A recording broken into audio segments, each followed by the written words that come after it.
welcome back to my kitchen. We're in the kitchen today for a reason. We are in the midst of fall, which for me means the beginning of baking season. Not simply because we have Thanksgiving coming up and Christmas, but within our family, we also have 5 birthdays between October and December. And because of that, I like to make sure that my pantry is well stocked. I'm going to share my pantry with you today, not because it's something fancy and beautiful, but just to show you what is in my pantry and how I stock it. I like to have it stocked simply because I am not that close to a grocery store. When I lived in Michigan, I was less than 2 miles to a grocery store. So if I was in the middle of making something, I would run up, or maybe Mark would run up and grab whatever the ingredient was that I was missing. And to be honest, it became somewhat of a bad habit. I really didn't plan ahead. Whereas here, I am planning ahead, especially because some of the ingredients that I like to use when I'm baking may be a little more harder to find than just your local market. Now, you may be hearing some noise in the background, and I apologize for that. There's not a lot I can do about it. We have a project going. Is it the porch? No, it's not the porch. The porch has not started yet. I don't know if I can talk about it. I'm very disappointed. It may be starting yet. I don't know.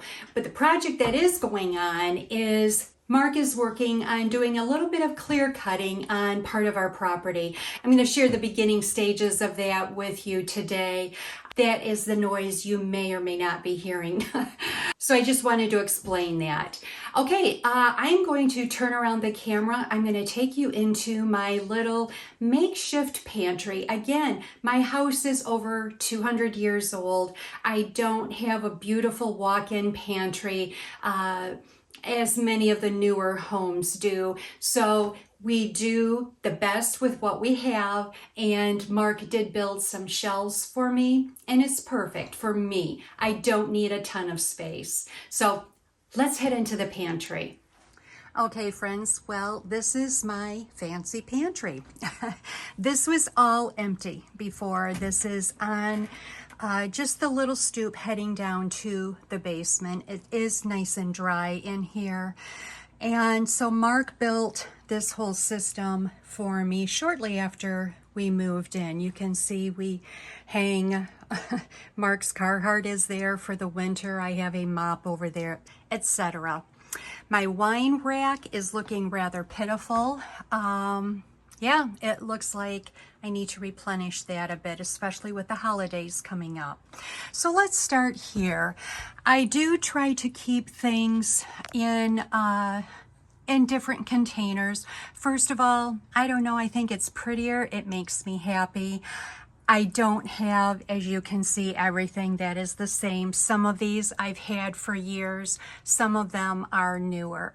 But over here, I just have some different pastas that I keep. Obviously, spaghetti, elbow noodles. I do have gluten-free. I've explained before, I have a daughter that is intolerant to wheat.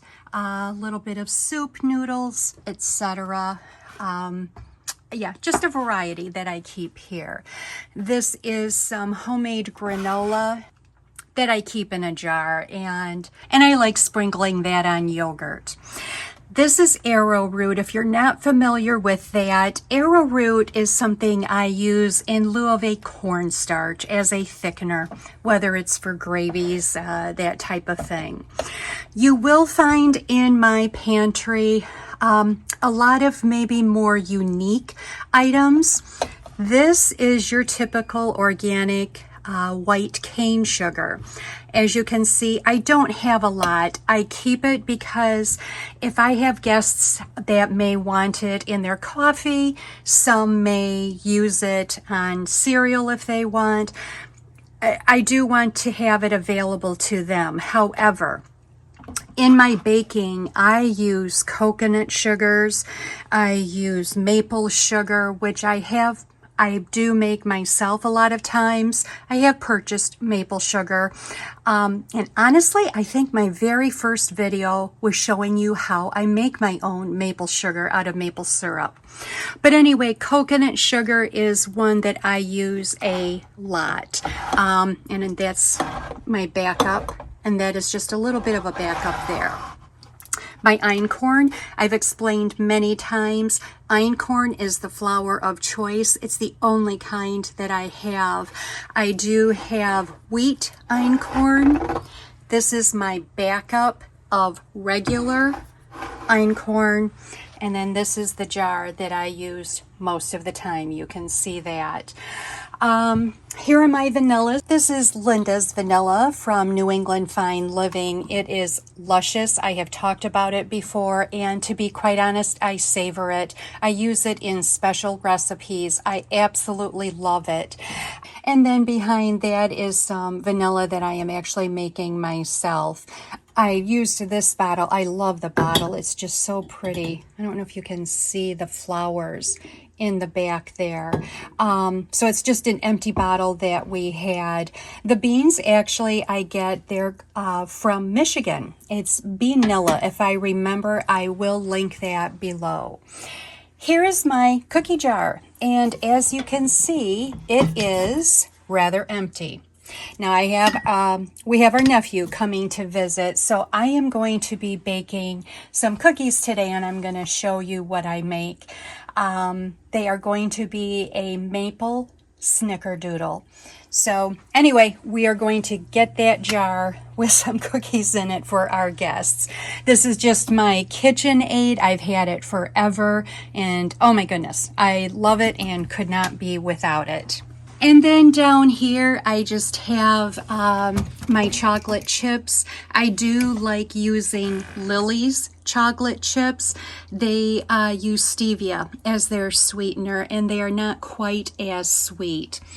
These are just a couple of other sugars that I use in my baking. And I just purchased a dehydrator. I have wanted one forever. I didn't want anything huge. And what started the process is I had bought these little apple chips. I got them at a local farmer's market, and they were merely apples and cinnamon. And I thought, my goodness, I could make those. So that's what I did. You can see I have the little apple chips on the bottom there, along with some larger pieces that I did. It's so easy. It's literally apples and cinnamon. They are a great snack if you maybe have a sugar craving. This will certainly help with that. They're wonderful to have. Also, Theodore does not eat any sugar. Mama has not started him on that yet. So when I'm looking at the snacks that she's buying for him in the store, this is the type of stuff she's getting. And I thought, my goodness. And I thought, how easy is that? So yes, everyone is dehydrating their apples and their oranges this time of year for their Christmas and for their fall and Christmas decor. And I too will be doing that. However, these will be used for eating, whether it's snacking or adding them to yogurts, adding them to granolas. This is some strawberries that I dehydrated. I just wanted to play with it. I had a few in the refrigerator and they turned out great. I love strawberries in yogurt. I love strawberries in granola. They add just a little bit of tang. So I will do more of those too. I've also seen where people will grind this up, a dehydrated, whether it's strawberries, blueberries, etc., and they will add that to their frostings as a color. So you're not adding the food coloring, the dyes. You're using real items. I have not tried it, but I may try that. I am intrigued by it. And then here are just some of my homemade jams. I did share with you recently making the apricot jam. We don't eat a ton. I do use some as gifts, which is why you don't see too many here. And then down here on the last shelf are just some little containers that I use for pretty much exactly that, garlic, onions. I do have an overflow of onions in this container, just because I don't keep my potatoes in there. I don't know why. We do use a lot of onions, so I needed the storage for that. And then down here, this is just, I also shared that with you, that is garlic infused in honey. And I do take that during the winter months especially. Or if you're not feeling well, maybe you have an upset tummy, this does help that. But it's also supposed to help in fighting off colds and flus during that fun time of year of winter. And just a little bit of rice there. So that's it, friends. Like I said, nothing super wild and exciting. I just thought I would share with you basically the ingredients that I stock up on for baking season. Now, this jar is empty. We need to at least get it halfway full. So let's go back into the kitchen and let's make some pumpkin snickerdoodle cookies. When I first decided to make this recipe, I knew I wanted to bake my own fresh pumpkin in lieu of doing the canned pumpkin. And at these prices, I certainly could afford to do so. It tastes so much better, and I planned on freezing the rest. So I chose a couple of pumpkins. I brought them home. I cut them up. I seeded them, put them on a baking tray, and then I popped them into a 350-degree preheated oven. 2 of them took about half an hour. The other 2 I had to put back for roughly another 10 minutes. Once they were done, I just peeled the skin off. I put them into my Vitamix blender with a little bit of water and blended them right up. It was that easy. I measured out enough for this recipe, and then I froze the rest. I will link below the recipe that I basically followed. The main change that I made is instead of using organic sugar, I used maple sugar instead. But otherwise, I just did pretty much as it stated. I began by creaming the shortening, the maple sugar, and the maple syrup. I then added the eggs and then the pumpkin puree.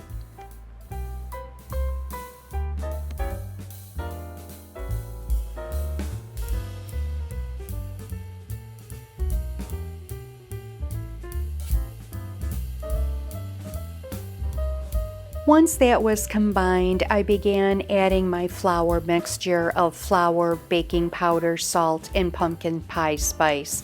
I had combined that in a separate bowl, and I just added that into the wet mixture until that was thoroughly combined.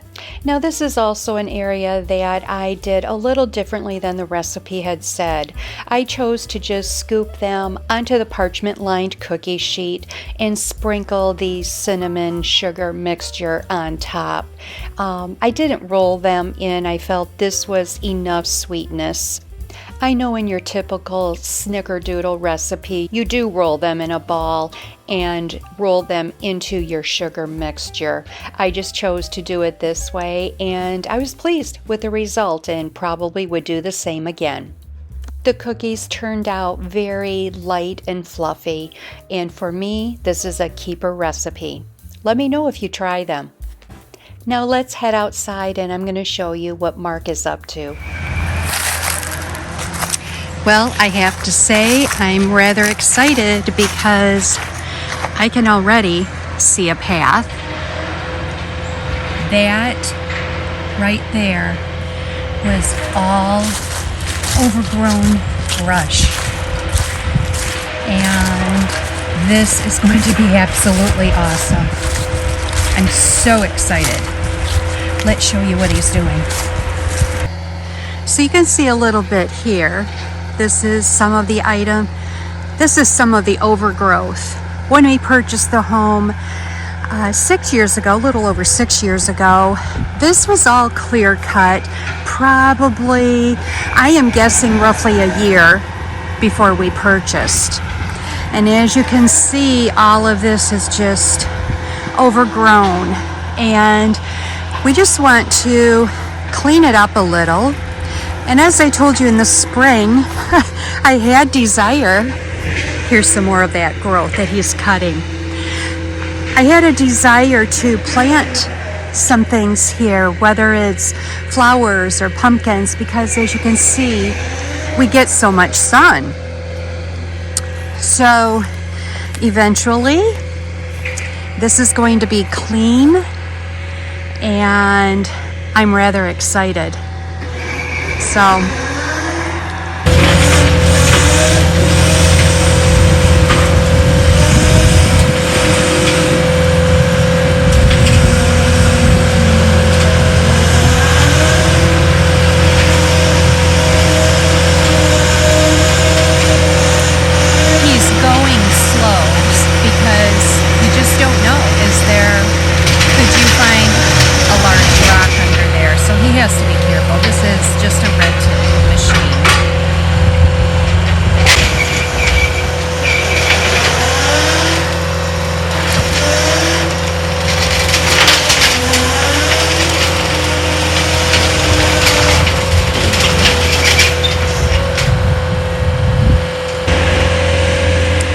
this is an example of what I'm saying.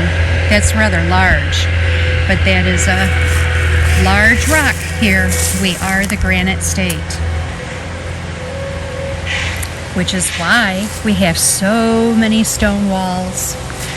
But aren't they beautiful? I just love them. Wish they could talk. This is another example of what I mean. The stones, they're just hidden under all of this brush. So you really do have to be careful. This is an area here that Mark and I worked on actually last winter. Here, when you live in the middle of the woods, obviously you cannot burn unless there's snow on the ground. So we did exactly that. It was late winter. He and I came out here. I had fun with his chainsaw, and we built a bit of a bonfire, and we cleaned all of this out. It was a huge pile where we had just cut up small little things like this. We'd cut down some little larger trees and just burned it. So we still have a little bit of cleaning up to do here. As you can see, we have a lot of work. You can see here's a little pile we had made of just a tree we had cut down. And we have this here, which is our wood pile. That is wood that is drying. We do have a wood stove that we use. So anyway, I just thought I would share this with you. I think he's having fun. I give Mark so much credit. He's a city boy. He was actually born in the Twin Cities in Minneapolis, raised in town, in a small town in Michigan, but he was in town. And I'm the country girl. I was the one raised in the country. My dad was a farmer and a heavy equipment operator, and boy, would he love watching all of this. He would be in there running this machinery, that's for sure. So I give him credit. Mark will tackle just about anything. And to be honest, between you and me, I think he's having a bit of fun. So wish us luck. I will keep you posted when all of this is cleaned up and what we will do with it. Okay, well, the cookies are delicious. I'm sure many of you have made Snickerdoodles. I have made them for years. However, I've always made the traditional ones. They are a lot like a soft sugar cookie, but the pumpkin and the maple in these really taste like fall. So hopefully my nephew will enjoy them. The other thing that I did, as I have explained before, when I make a batch of cookies like this, I may bake one sheet right away, and I use my cookie scoop. So I just scoop them out, I put them on a cookie sheet, I freeze them as is, and then I put them in a Ziploc bag, keep them in my freezer so that when we do want some fresh cookies, or even more importantly, if we have company coming over, I can pop them in the oven, and within a matter of 10 minutes, we have fresh, hot out of the oven cookies. So just an idea. I have done that for a while now, and I love it. Also, I don't have cookies just laying around, which is why you saw an empty cookie jar. So let me know, friends, if you try the cookies. They are delicious. I will keep you posted on the project that we have going on outside. And let me know below, what do you keep in your pantry? Do you keep something different, or do you have a different ingredient that maybe I don't know about that I need to try? Let me know below. I would truly appreciate it. Well, I guess that's it for today. I hope you all have a wonderful week. Thank you for stopping by, and we will see you next time. Bye-bye.